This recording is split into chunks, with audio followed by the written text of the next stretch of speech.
सफल होगी तेरी आराधना।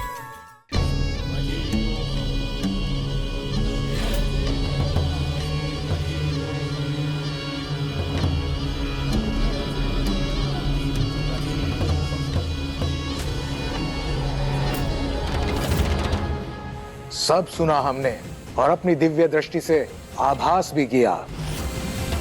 ये सच है कि इस घर में एक आत्मा का प्रकोप है जो इस घर की बर्बादी का कारण होगा।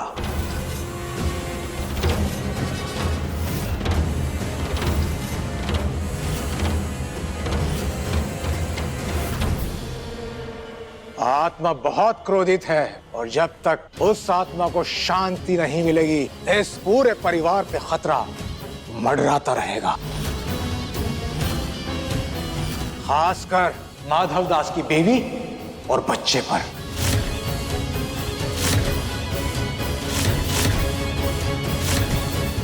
वो आत्मा माधव दास से इसी श्राप के जरिए जुड़ी है।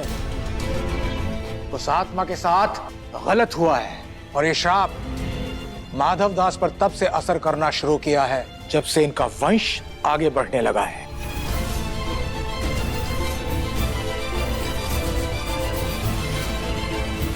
इस श्राप से मुक्त होने का एक ही उपाय है,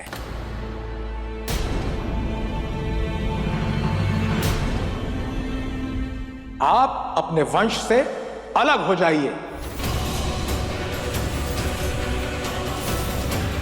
श्राप आपके वंश को मिला है। अगर आप अपने वंश से अलग हो जाएंगे तो आत्मा भी शांत हो जाएगी। इसलिए आपको अपनी बीवी और बच्चों को त्यागना होगा। उनके नाम से अपना नाम मिटाना होगा।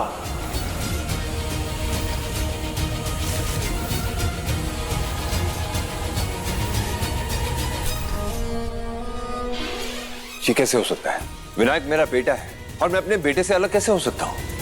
अपनी बीवी से अलग कैसे हो सकता हूँ? नहीं, ये मुझे हरगिज मंजूर नहीं है। अगर ऐसा नहीं करोगे तो इस श्राप का असर तुम्हारे बीवी बच्चों को भुगतना पड़ेगा। इस घर के हर एक परिवार के सदस्य को भुगतना होगा।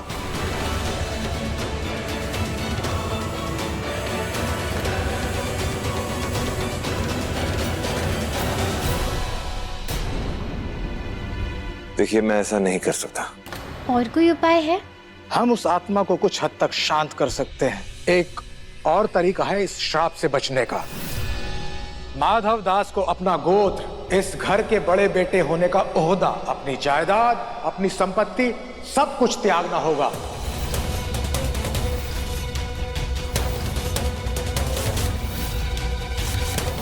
उन्हें एक यज्ञ के जरिए अपने खानदान से, अपने घर से, अपनी धन संपत्ति से अलग होना होगा।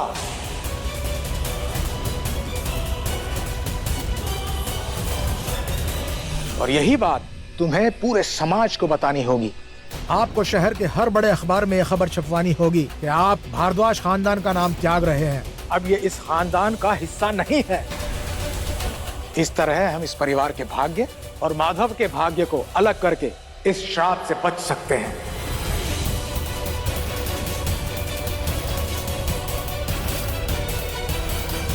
गुरुजी, ये आप क्या कह रहे हैं? आप तो हमारे परिवार के भरोसे से इतने साल से जुड़े हो और आपसे पहले आपके पिताजी। ऐसे कैसे हो सकता है कि माधव अपना नाम, अपनी पहचान, अपना खानदान सब कुछ त्याग दे?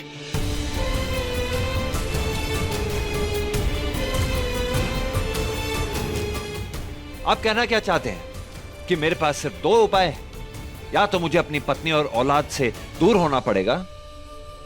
जिस घर में मैं पला बड़ा हूं, जिस परिवार से मेरी पहचान बनी है, उन्हें त्यागना होगा।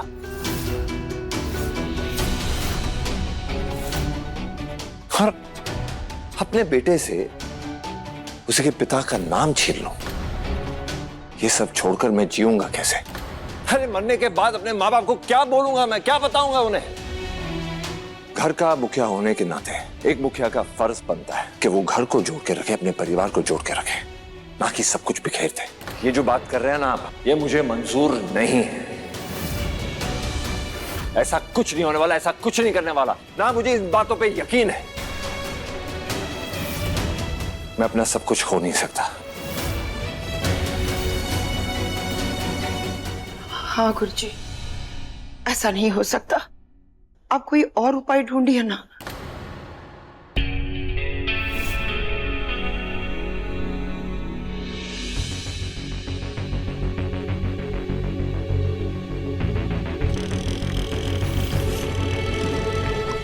विनायक!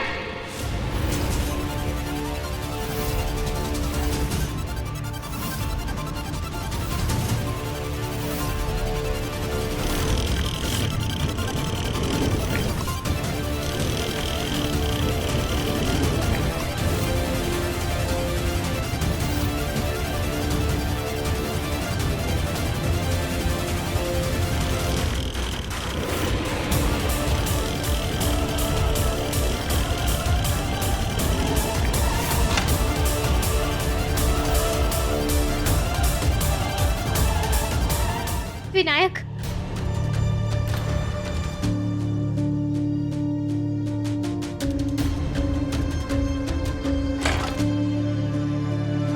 विनायक तो कमरे में सो रहा था, फिर ये झूला बाहर कैसे आ गया?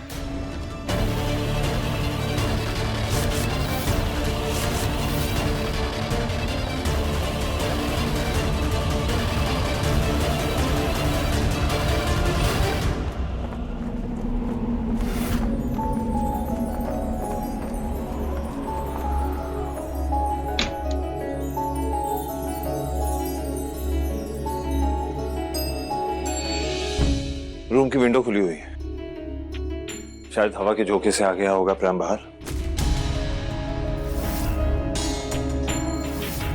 लेकिन मुझे समझ नहीं आ रहा कि प्रेम तो हमने लॉक किया था। ये इसका लॉक भी नहीं चल रहा है। कोई बात नहीं, विनायक इस प्राइम में नहीं बैठेगा, इसके लिए एक नया प्राइम मंगाया जाएगा। ऐसे कैसे माधव? हवा का झोंका इतना भी तेज नहीं था कि झूले को इतनी दूर तक फेंक दे।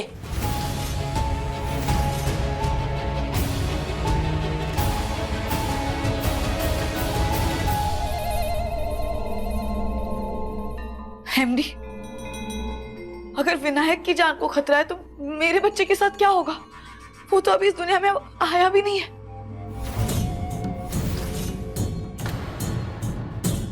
एमडी, अगर हमारे बच्चे को कुछ हो गया तो हम क्या करेंगे? अरे मैंने कहा ना, तुम कहाँ बात को लेकर जा रही हो? एमडी, वो तो विंडो खुली थी इसलिए ये सब। मैंने पहले ही कहा था ना, खतरा अभी टला नहीं है और इसकी विधि भी बताई थी। इस खतरे को टालने के लिए आपको सब कुछ त्यागना ही होगा।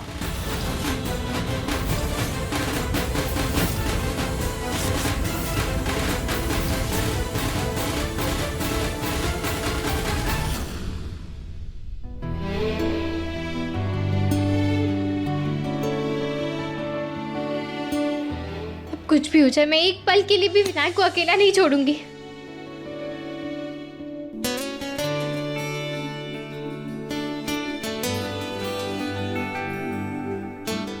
सॉरी आराधना, मेरी वजह से तुम्हें और विनायक को परेशानियों से जूझना पड़ रहा है। नहीं साहब जी, इसमें आपकी क्या गलती है? जब आपने कुछ किया ही नहीं तो फिर आप क्यों माफी मांग रहे हैं ऐसे? थोड़ा समय चाहिए मुझे इन सब के बारे में सोचने के लिए। मैं अपने रूम में हूँ, कोई चीज की जरूरत हो बता देना। अपना और विनायक का ख्याल रखना।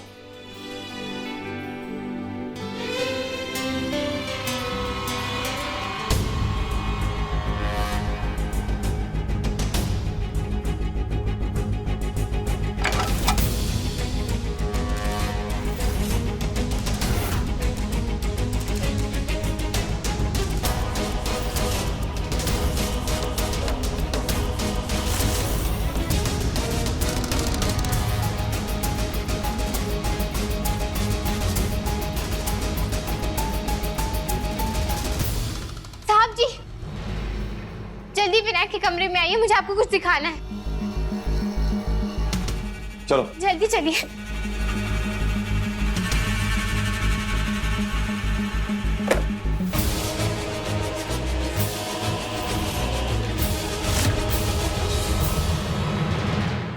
सब ठीक है?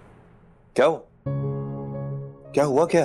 नहीं। ऐसे क्यों बुलाया मुझे? नहीं कुछ नहीं है, वो मुझे ऐसा लगा जैसे विनायक के कमरे में कुछ तो है, शायद मेरा ही वहम होगा। आप जाइए ना।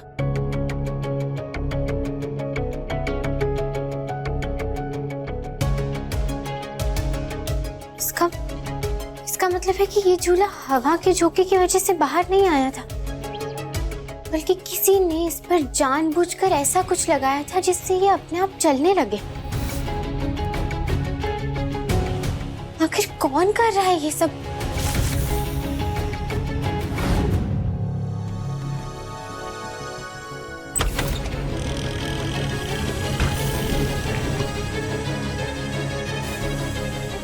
ये क्या बदतमीजी यार आतना, तुम नॉक करके नहीं आ सकती हो क्या? बदतमीजी मैं नहीं, आप कर रही हो। आप फिर से इस परिवार को और इस घर को नुकसान पहुंचाना चाहती हो ना? आप ही ने विनायक के झूले में वो पहिए वाली मशीन लगाई थी ना, जिससे ये झूला खुद ब खुद चलने लगा। मैंने अपनी आंखों से देखा था उस मशीन को। और आप ही हो ना वो जो साहब जी और इस परिवार को डराने की कोशिश कर रही हो। आखिर अब क्या चाहिए आपको? सब कुछ तो मिल गया है ना। वैसे भी आपकी इन हरकतों से तो आपको अभी पागल खाने या फिर जेल में होना चाहिए था। लेकिन अब जब इस घर में रह रही हो तो बस शांति से रहो ना। क्यों अपनी पुरानी हरकतों पर वापस उतर आई हो? क्या बकवास क्या कर रही हो तुम? हाँ, मैंने कुछ नहीं किया है। हम आपके एहसानमंद हैं क्योंकि आपने हमारी मदद की। आप हमारे परिवार को कई सालों से जानते हैं और हमारी दादी भी आपकी हर बात पर यकीन करती है। अगर उस वक्त आप ये नहीं कहते कि उस श्राप का असर अभी भी है और उसे हटाने का वही एकमात्र तरीका है, तो हमारा परिवार कभी नहीं मानता। अब तो माधव को भी धीरे धीरे उस श्राप पर यकीन करना ही होगा। अगर आपको किसी भी चीज की जरूरत पड़े तो आप हमें बताएं, हम आपको दे देंगे। आज तुमने जो हमसे महापाप करवाया है उसके लिए हमें तुमसे कुछ नहीं चाहिए। यह गलत काम करके हमने अपनी विद्या को अपमानित किया है, वो भी सिर्फ इसलिए कि हम मुसीबत में थे। हमारी माँ की तबीयत खराब थी और आपने तब हमारी मदद की थी। हम तो तभी समझ गए थे कि तुम एक दिन सूद समेत इस एहसान का बदला हमसे जरूर लोगी। आज तुमने अपना रंग दिखा ही दिया। अब निकल जाओ यहां से, दोबारा यहां मत आना।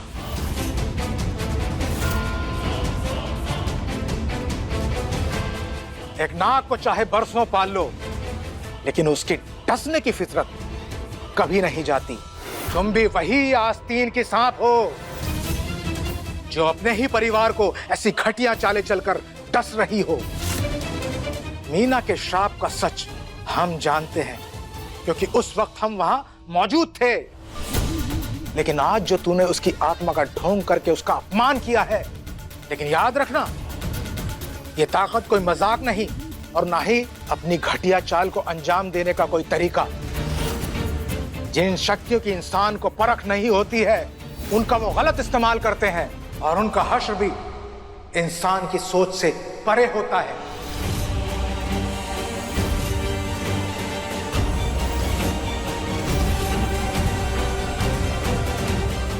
देखिए सफल होगी तेरी आराधना के लेटेस्ट एपिसोड्स कभी भी कहीं भी। अभी सब्सक्राइब करें दंगल प्ले ऐप। अपने पसंदीदा शो के फुल एपिसोड देखने के लिए अभी डाउनलोड करें दंगल प्ले ऐप।